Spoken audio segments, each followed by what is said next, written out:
bouteille? Oui, lequel là-bas? Non, devant lui.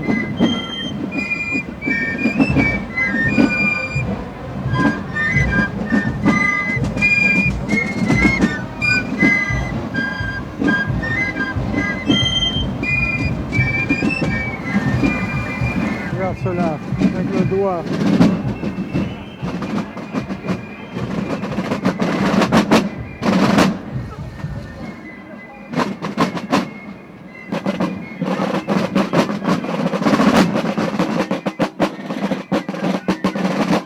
C'est beau, hein?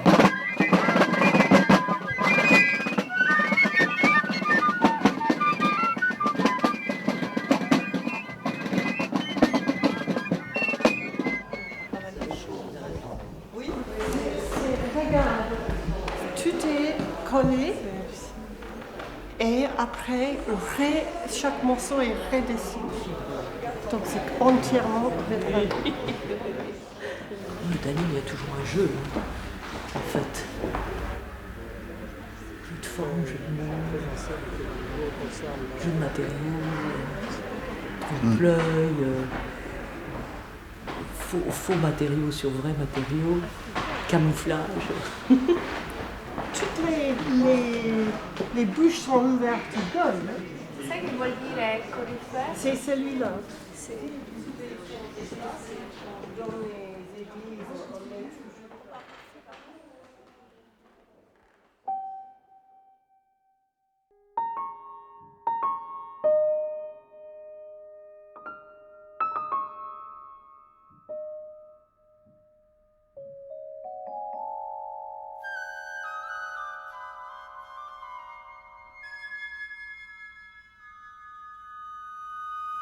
Bon, Daniel, là, on a un autoportrait de toi, mais bon, ça ne concerne pas la ressemblance, ça. Il est pas ressemblant? Ah, tu trouves qu'il est ressemblant, toi? Ouais. Ah, mais ressemblant où? Hein? Ressemblant où? Mais C'est ton pif? oui, mais j'ai mon pif. Il est partout, mon pif. Il Ouais, est j'ai là-bas vu ton aussi. pif, bien sûr. Je l'ai reconnu. Hein. Alors, je me posais la question, c'est du vrai ou c'est du faux, quoi? Est-ce que vraiment c'est une balance qui, avec le poids, je peux... Non, elle est fausse. Elle est fausse, je peux... Ouais. Ouais, c'est pas un vrai fléau, quoi, c'est pas... Ah, non, elle est faite non. exprès pour... non, elle est absolument construite pour... Bon, alors si c'est un autoportrait, tu te vois on est souvent coupé en deux, non? coupé en deux, ouais. Oui. Tu te vois coupé en deux, toi. Par moment, il y a deux Daniel. Il y a deux Daniel. Oui, Il y a oui. Dr. Jekyll et Mr. Hyde. Exactement, oui. Et c'est pas un autoportrait psychologique, c'est un autoportrait Non. de... Ah non, que diable. Ah non, jamais la psychologie. Oh non. C'est un autoportrait Non, de mais sculpteur. Tu dis psychologie, je fais comme ça. Hein. Ben ouais, Ou alors comme ça. Alors tu fais souvent une figure de toi qui est une figure janussienne, même dans l'autoportrait numéro 1, tu sais, au miroir, qui a un visage de ce côté, un visage de ce côté-là. Oui, c'est celui qui est voyeur. Ah oui, d'accord. Oui. Celui-là, il regarde vers dehors. D'accord. Mais il se cache. D'accord. Il se cache, ouais.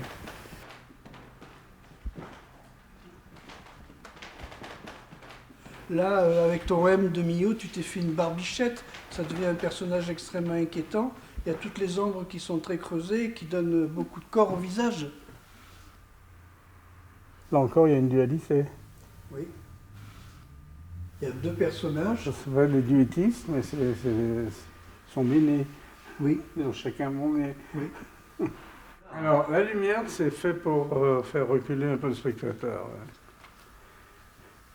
Parce que j'avais une idée qui était encore plus agressive que ça. Enfin, ça va, c'est juste bien.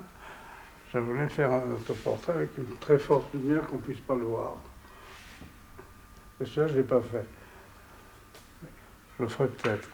Mais je ne l'ai pas fait. Je ne crois pas que je le ferai. Je crois que ça, c'est le maximum qui donne une distance. Oui, ça éblouit, oui. Ça éblouit. Donc c'est la lumière et tout l'appareillage autour, cinématographique, qui arrive à faire le bonhomme, quoi, tu vois. Ouais. Et le bonhomme en tant que personnage. Bon, peut-être que moi je délire un peu parce que je suis un peu littéraire sur les bords. Non. On là, c'est très bien parce qu'il y a une petite entrée. Il y a un appel parce qu'il y a la petite lampe. Et j'ai commencé par le mot. Parce que c'est venu tout de suite après l'autre qui s'appelle Fumée. Alors, ouais, celui qui s'appelle Fumée, j'ai dit, on va prendre Smoke. Et à partir de là, on construit, on ne sait pas très bien où on va, à un moment donné. Et puis là aussi, c'est une question d'échelle. Vous avez compris que si je faisais les têtes toutes petites et que je jouais avec la lumière comme une sorte de voie lactée, Oui. ça fonctionnait. Et puis, une lumière au bout pour arrêter.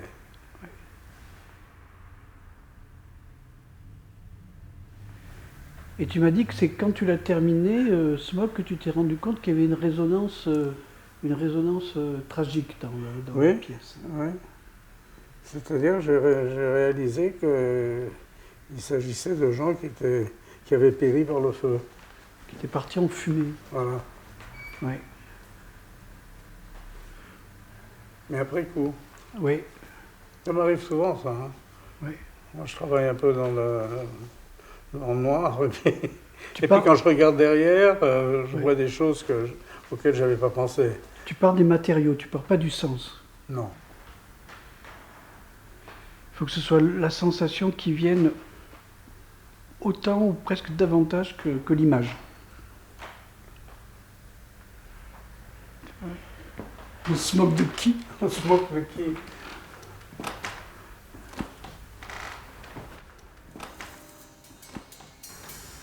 C'est comme des cailloux. Ouais. Ouais, des cailloux. Ouais.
Je lui disais simplement que c'était illusoirement en miroir que ça s'ouvre, parce que le rythme intérieur dessine une spirale. Autrement, ça me faisait un truc complètement double, Ouais. Et rien de plus emmerdant. Bien sûr, Hein? bien sûr, oui. Bien sûr. Mais moi, si tu veux, ce qui me retient le plus dans cette sculpture, c'est le déséquilibre de la forme au bord de ce parallélépipède, tu vois. Oui, oui. C'est ça qui J'ai me... toujours aimé les déséquilibres. Ouais. Puisqu'autrefois, je faisais des sculptures en équilibre qui étaient toujours au centimètre se casser la gueule. Donc c'est une situation dans laquelle je suis probablement qui me plaît. C'est s'asseoir au bord de quelque chose, quoi.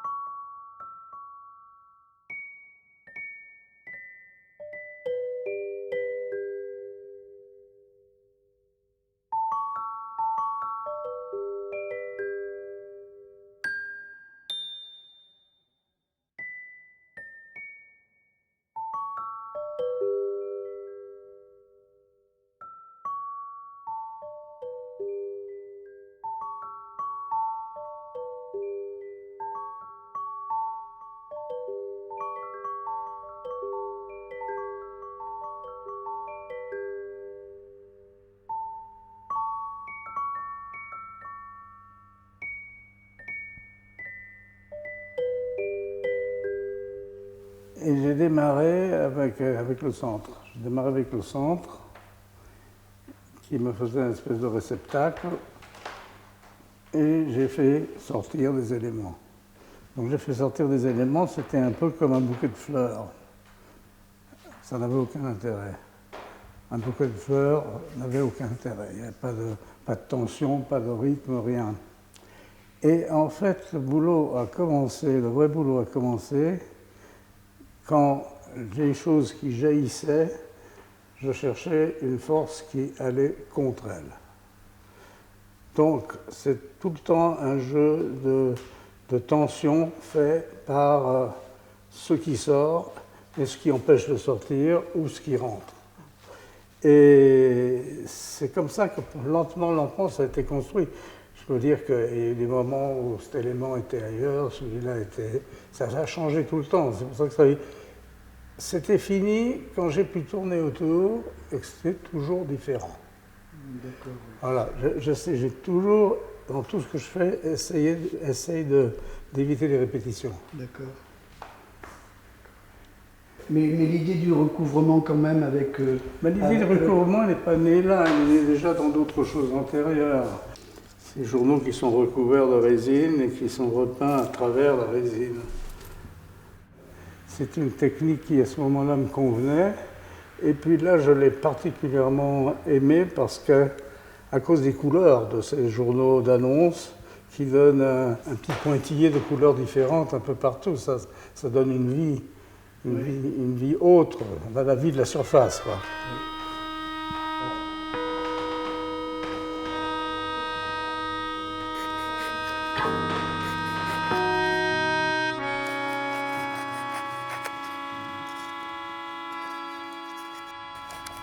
Je dois toujours,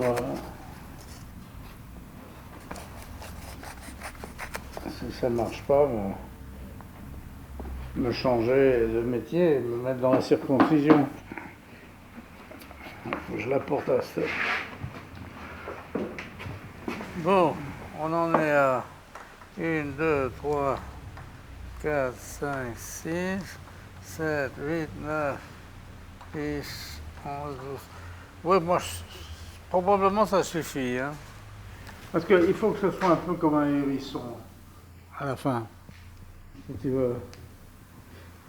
C'est-à-dire il faut vraiment que ce soit... Ça finisse par cacher un peu la forme.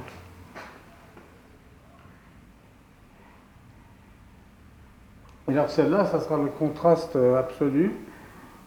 L'idée, c'est de les mettre tous les deux sur des petits tréteaux, comme des petites tables, l'un d'un côté de l'autre. Et si j'ai mis cette plaque-là, c'est pas parce qu'elle va rester, c'était pour voir un peu le rapport avec de l'or. Parce que je pense traiter le centre avec de la feuille d'or. J'ai fait un croquis plus que rapide pour imaginer le contraste qu'il y aura entre les deux. Bon, comme je dis, un croquis plus que rapide. Maintenant, on peut le regarder aussi sans ça. Ça, on voit les formes. Parce que j'ai beaucoup travaillé avec le thème des escargots de manière différente. C'est vrai que c'est une forme qui fascine, comme toutes les coquilles en fait. Ça fascine par la perfection, par le rythme, par la spirale, par tout ça. L'arrière est aussi très, très expressif, parce qu'il devient très abstrait. Moi, je trouve que c'est très beau, la forme comme ça. C'est comme deux formes qui s'entrecroisent. Tu vois ?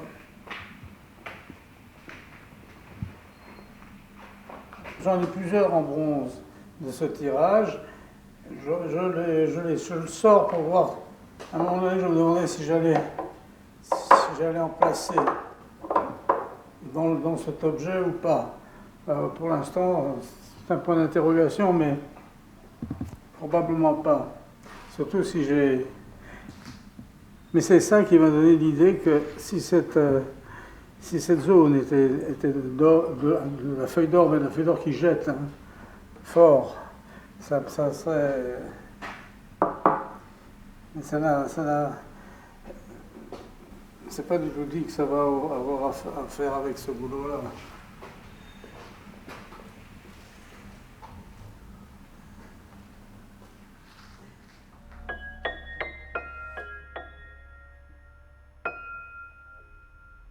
Daniel a toujours cette façon d'être attiré par la manière dont un animal bouge. Et il a beaucoup travaillé à un moment donné avec les escargots. L'escargot, c'est rétractile. C'est quelque chose qui apparaît, qui disparaît. C'est quelque chose qui trace. C'est quelque chose qui mange sa trace. C'est un animal qui dévore. En même temps qu'il dévore, il fait son chemin. Hein? Il laisse toujours un dessin derrière lui.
Les découpes et les courants qui circulent à l'intérieur de ce liquide ou de ce monde ou de cette forme ont tendance à la diviser, à la séparer, et en même temps elle garde toute son intégrité.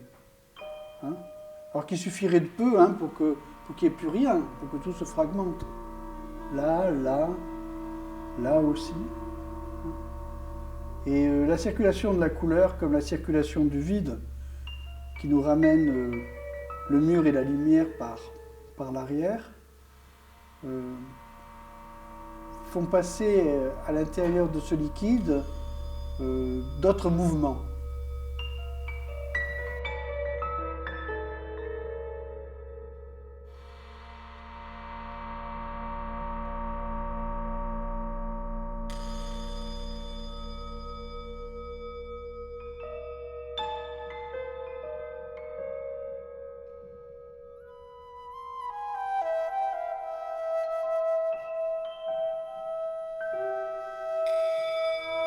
Et celui que je viens de terminer, c'est la phrase sur laquelle je travaille depuis un certain temps,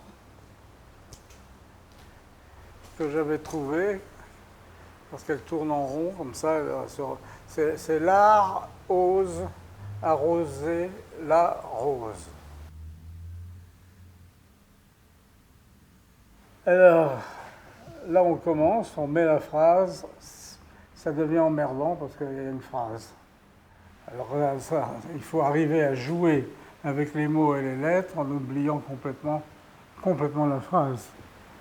C'est là que ça marche, quand on arrive vraiment à jouer avec le tout. Et que c'est pas évident comme une pub. Donc, ce qui est beau avec le néon, pour moi, c'est que c'est vraiment de la couleur pure. Et encore ici, où je fais une petite touche avec de l'aluminium autocollant, là. Juste une petite touche, parce que ça prend la lumière.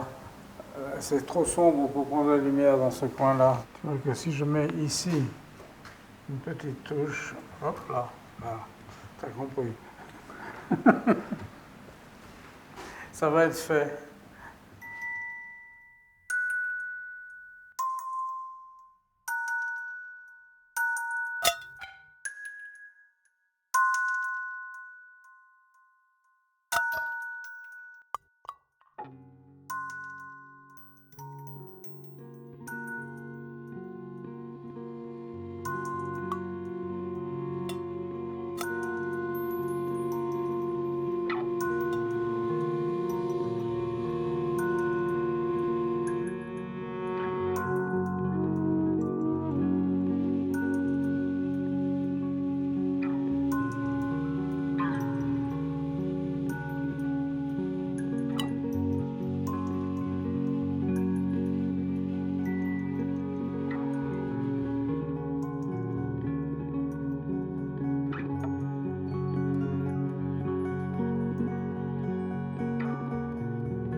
L'être et le néon est une des pièces les plus complexes de l'exposition.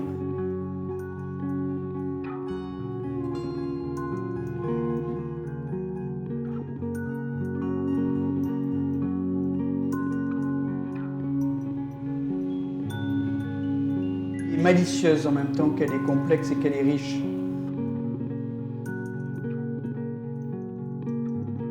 Et on prend un mot, on le secoue, on le retourne dans tous les sens et ça veut toujours dire quelque chose.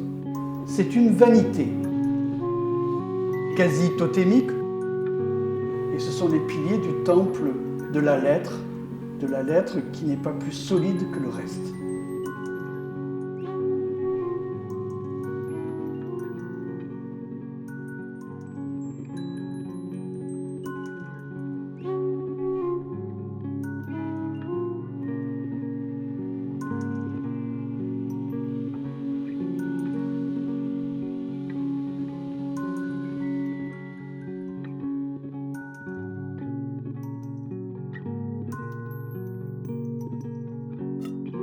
Le monde n'est pas là pour être inerte, il est là pour être permuté, il est là pour être chamboulé, pour être transformé.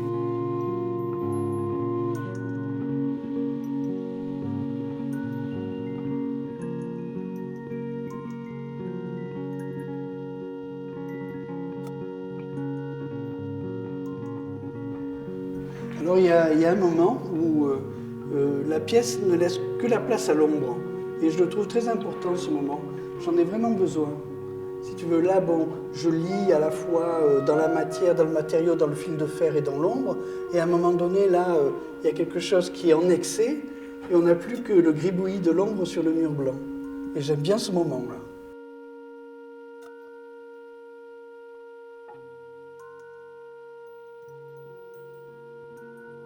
On aime bien le voir d'une manière latérale et laisser passer notre regard à travers le fouillis.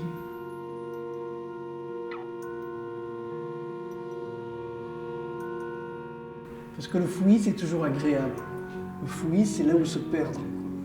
On se perd dans la fumée, on se perd dans le brouillard. Ça, c'est bon, c'est agréable.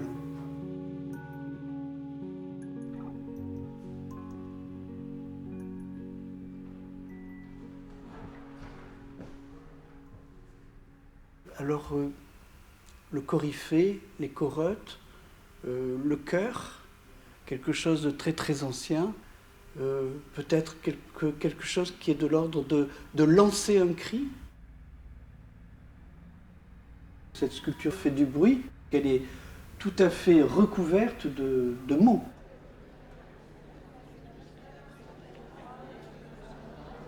Bien entendu, tout ça, ça fait une rumeur urbaine énorme que les bouches, par leur ouverture, relancent et crient. Parce que d'abord, il y a la multitude des mots, et puis il y a le nombre des bouches. Et c'est par l'addition de tout ça qu'on ressent cette clameur.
Aventuriers, bons compagnons, ensemble croisez vos bâtons.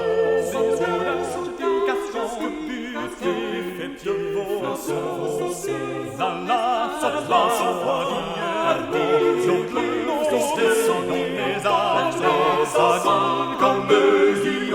Donnez dedans, frappez dedans,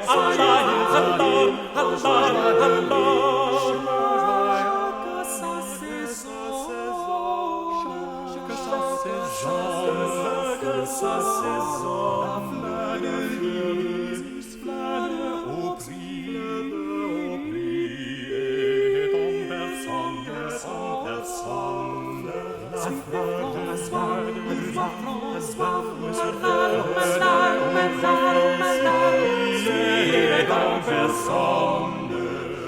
sonnez trompettes, éclairons, sonnez trompettes, éclairons, pour réjouir les compagnons, pour réjouir les compagnons, pour réjouir les compagnons, les compagnons, pour réjouir les compagnons.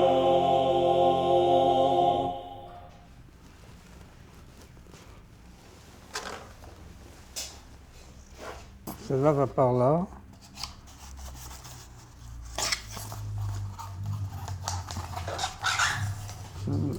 Celle-là va ici. Voilà.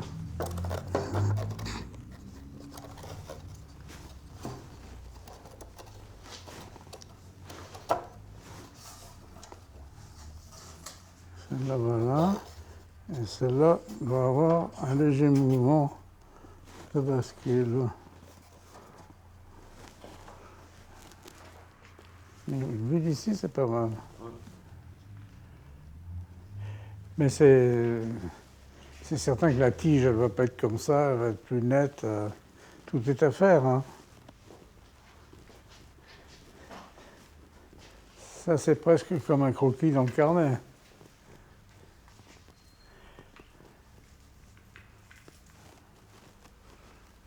On va monter la maquette qu'on a fait.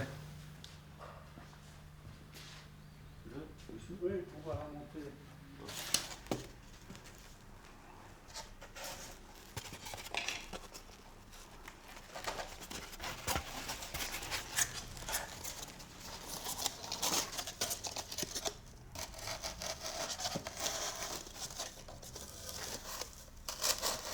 Voilà. Voilà, là, elle est posée. Alors, il faut mettre le balancier.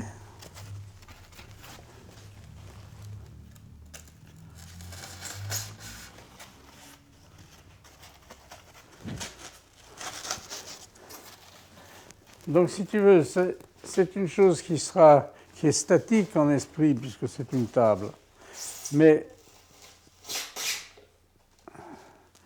ce qui va donner de la vie, d'abord, c'est que la pendule va fonctionner, et puis c'est surtout le balancier. Le balancier est très important parce que dans cette structure qui est complètement statique, il va donner un mouvement. Il va faire vivre la structure, en fait. Ça ne me sert à rien de faire une table avec une horloge. Elle devient vanité parce que les pieds se transforment en tête de mort.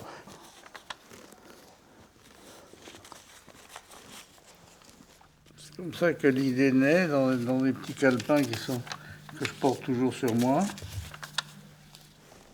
Je n'ai pas voulu suivre l'illustration de la vanité du XVIIe siècle avec un miroir, un sablier, etc., etc., etc. Non, moi, il me faut une image compacte, et puis voilà.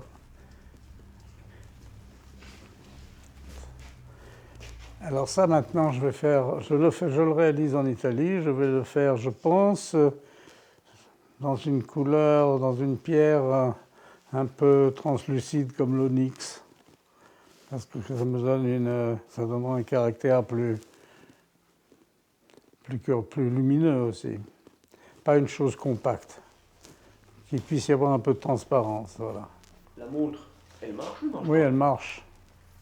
Parce que moi, il faut faire un... L'idéal serait qu'elle marche à l'envers.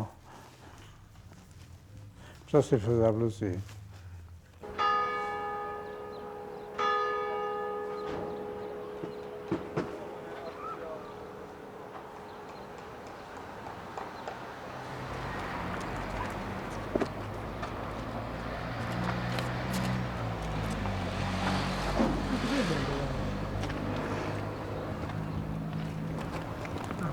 c'è? E cos'è cosa qui? Ah, dici. Questa fu un po' en pièce. Questo è il rosso Leroy, quello che ci ho fatto il fiore di loto. Et ça, c'est notre pierre, non? Sì, Ça pourrait. Si on en trouvait un bloc, ça pourrait aller, hein, pour la table de la vanité. Ça va. Ça se travaille très mal. Ça Ouais. peut aller. Puis il est toujours plein de fissures. Mais ça se travaille quand même. Sì. Questo qui è un altro, Ah, c'est quoi ça? Sì. E questo qui è più un granito duro, duro. Ah, come si il chiama? granito. Pas niente. Ce qui prime toujours ici, c'est le blanc. Moi, le blanc, c'est très beau parce que c'est très lumineux. Mais finalement, je m'en sers très très peu. Je cherche toujours des pierres qui amènent une couleur ou une matière, comme le travertin et d'autres pierres comme ça, des pierres volcaniques.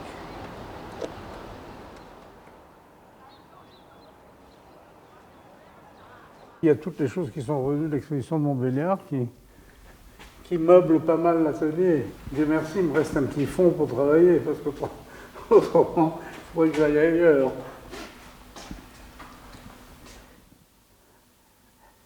Ce qui m'a amusé là, c'est que, bon, il y a cette progression qui est comme une trajectoire, et le modèle, je l'ai fait en bois. Et quand j'ai placé le modèle, comme je voulais le placer, j'ai trouvé que c'était mort. Parce que tous ces plots là, étaient comme ça. C'était statique. C'était statique. Et c'est en cherchant la pierre, en cherchant les pierres, que je suis tombé sur cette pierre extrêmement mouvementée. Et j'ai pensé que c'était ce qui donnerait à cette sculpture un mouvement indépendant de la fixité des éléments, tu vois. Ensuite, quand on a fait celle-ci, on l'a fait dans un morceau de la pierre qui n'était pas assez mouvementé. La pierre était plus blanche, donc ça n'allait pas. Donc il a fallu chercher un autre morceau et la refaire. Donc il m'est resté ce morceau dont je me suis servi pour faire la sculpture qui est là-bas. Donc, tu vois, c'est exactement, c'est cette pierre-là qui n'allait pas, en fait. Elle n'était pas assez dans le mouvement. Par contre, elle contraste bien avec une pierre qui est assez morte, on dirait même du ciment, presque. C'est une pierre qui sert beaucoup dans les églises ici, la pietra serena, ça s'appelle sereine, parce qu'elle est calme, comme un lac sans reflet.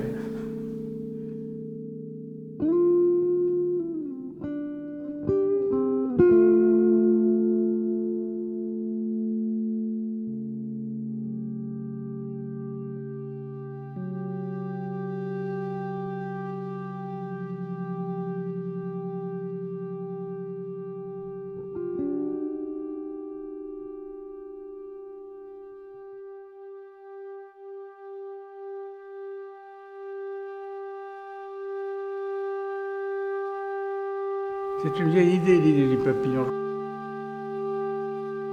Là, c'est l'idée du pli, c'est l'idée de l'ombre. Mais l'ombre, elle est comme l'autre aile en même temps.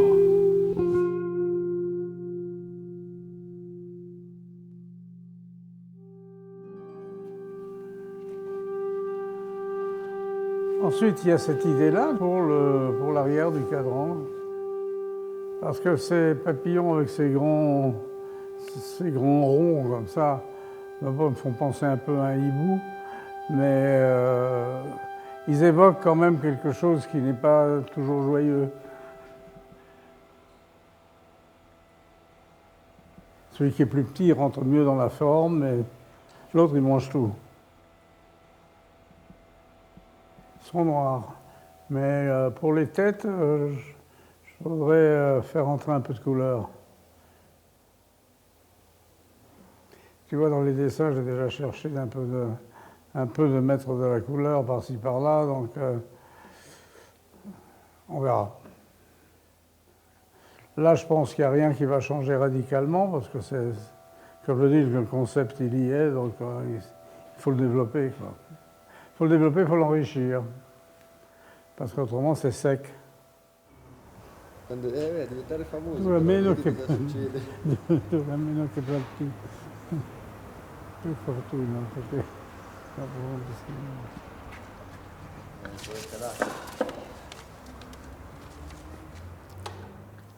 dopo tout est blanc ici, même le chien.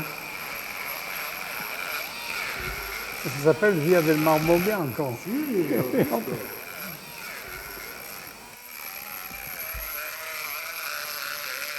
Et tu arrives quand même, Con questa qui sì. Massimo, hein? Il problema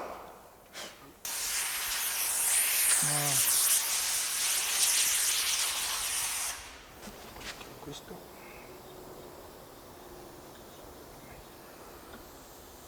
Alors, c'est bien. Regarde, Massimo, peut-être, quand on sera fait, on verra. On pourra peut-être abaisser un petit peu le plan, le faire rentrer un petit peu dedans, ici.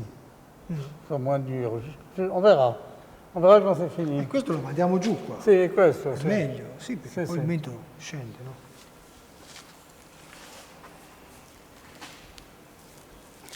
Sympathique ces petites têtes, hein?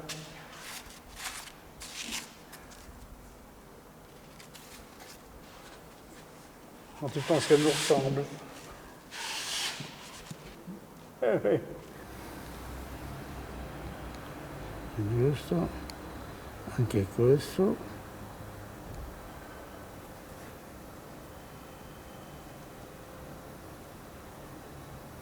Et la mouche, si on la On va fait... voir comment on l'a fait, la mouche. On la fait à des petits morceaux de... Tu cherchais une mouche? Cherche une mouche. Les mouches, les éléphants. Non ce l'ho Oui. Ah, ecco. Celle-là, elle est pas mal. Elles sont très ouvertes. J'aime mieux plus fermées. Et plus comme ça. Sì, ma più o meno va bene. Ne Ah, faccio due o poi- tre, ne faccio due o tre. Poi si prova. Anche perché ce ne vuole una anche per il pendolo. Sì.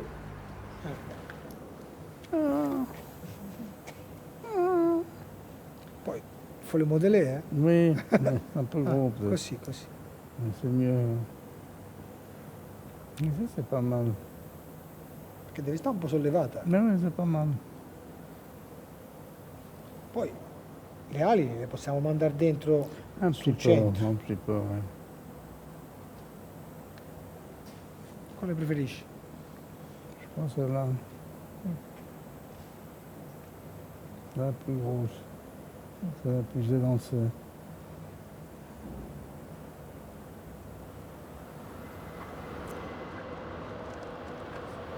C'est Mickey Mouse avec une trompe. Però qui è più largo, qui è più Sì, largo. sì, Dopo sì. ci si mette la rete. Ça va être le pendule. Ça sera en forme d'os. Potete appoggiarlo un pezzo anche così.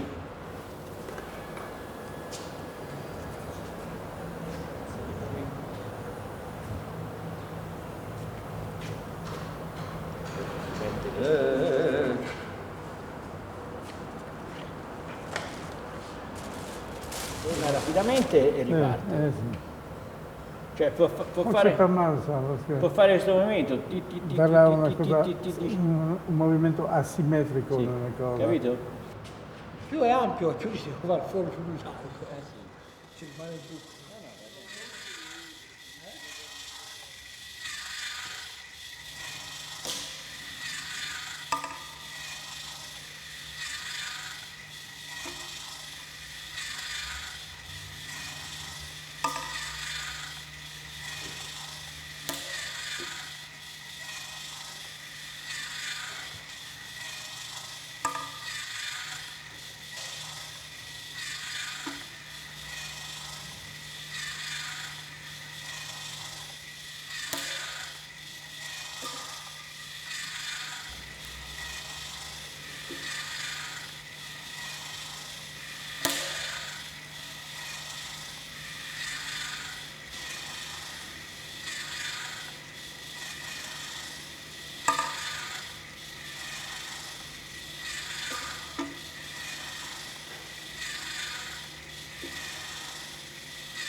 Si on devait faire l'inventaire des formes qu'il y a ici dans cet atelier, que ce soit le serpent, que ce soit le papillon, que ce soit l'escargot, on a des tas de formes-signes évolutives. Elles sont élémentaires, elles sont très simples, elles sont très efficaces.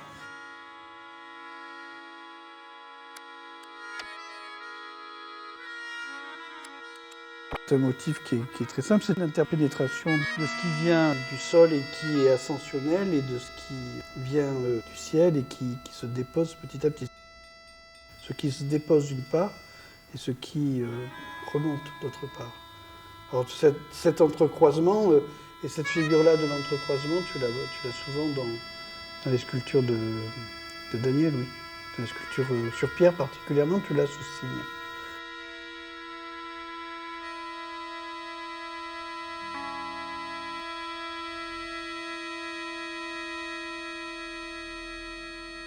En réalité, tu as un nombre d'éléments qui sont terminés. Et que si on les met en permutant et en mettant en résonance ces éléments avec d'autres éléments, qu'on va les étendre et qu'on va réussir à donner encore plus d'extension à des sensations,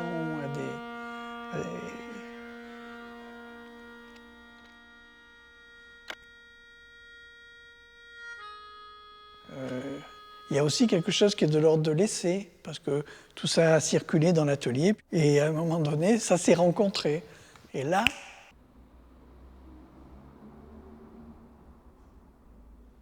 alors c'est l'alliance d'un objet très, très symbolique, et d'un dessin dans l'espace grâce au néon, ressemblant, mais à la façon d'un signe.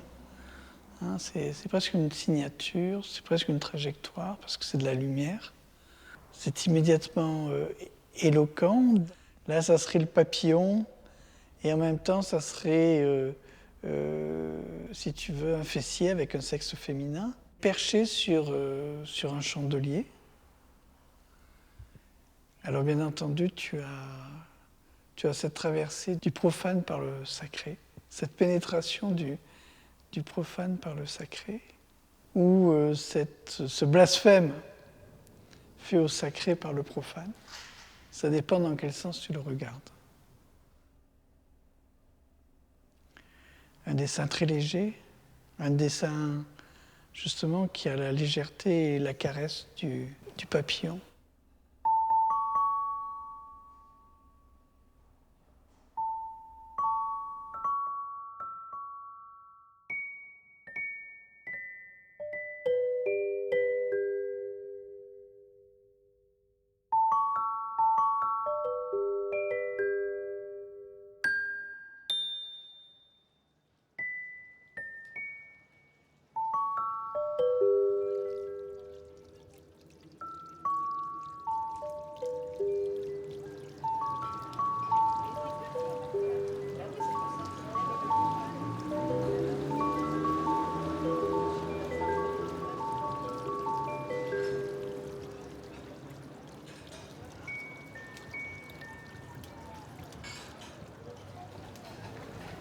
Quand j'ai eu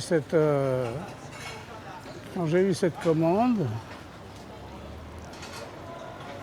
c'était un terrain vague. Alors, un terrain vague, ça part par là, ça part par là, ça n'a aucune forme.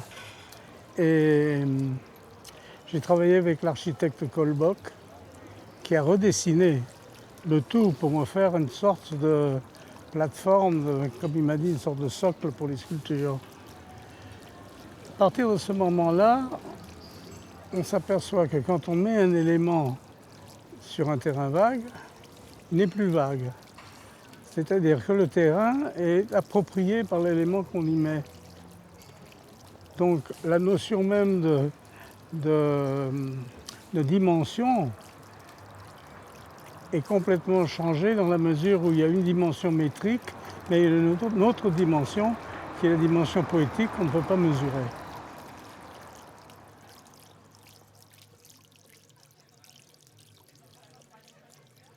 Les 3 sculptures que j'ai faites qui sont à Bobigny, elles sont pas monumentales, elles sont petites. Oui. C'est-à-dire les gens sont un peu plus grands. Oui, Et ça crée une autre relation. c'est vrai. C'est vrai. Tu vois. Tu leur fais une cigarette. Ouais.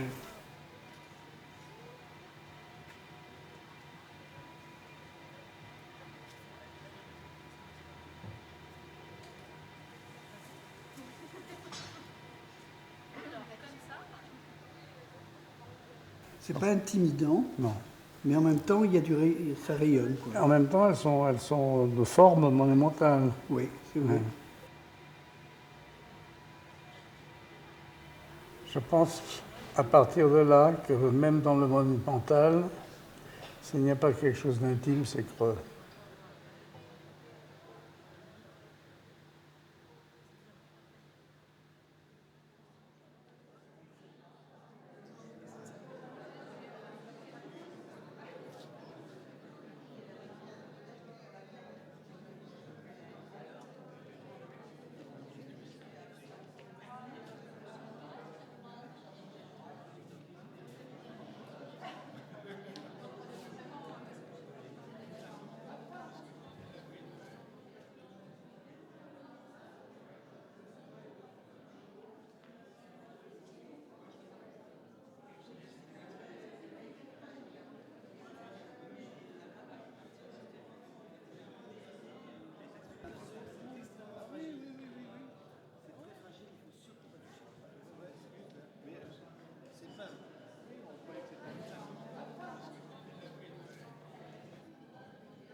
Je me souviens que l'arc, c'était très précis dans ton idée, mais par contre, les tables, ça a été... Les tables ont changé, Ça a beaucoup changé, 3 hein. fois, et de dimension et de direction. Ouais. Parce que d'abord, elles étaient l'une en face de l'autre, ce qui raplatissait tout le boulot.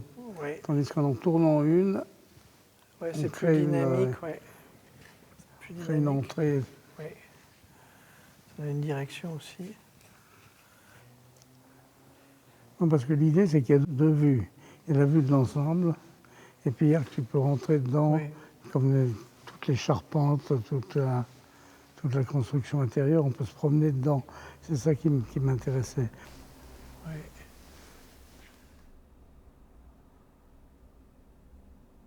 C'est une pièce qui m'impressionne dans son échelle parce qu'elle a beaucoup d'amplitude et elle n'est pas monumentale. Elle est saisie par le regard d'une façon qui est presque à l'échelle d'un corps, quoi. C'est quelque chose qui pourrait être de l'ordre de l'habitation. Et pourtant, c'est un peu proche du temple aussi. C'est une arche. Alors bien sûr, l'arche, ça, J'espère que tu as repéré la signature. Tu n'as pas repéré la signature. Regarde. Elle est dedans. on la voit par rétrovision. C'est difficile de signer là-dedans. Il faut être comme le passe-muraille. Comme le passe-muraille.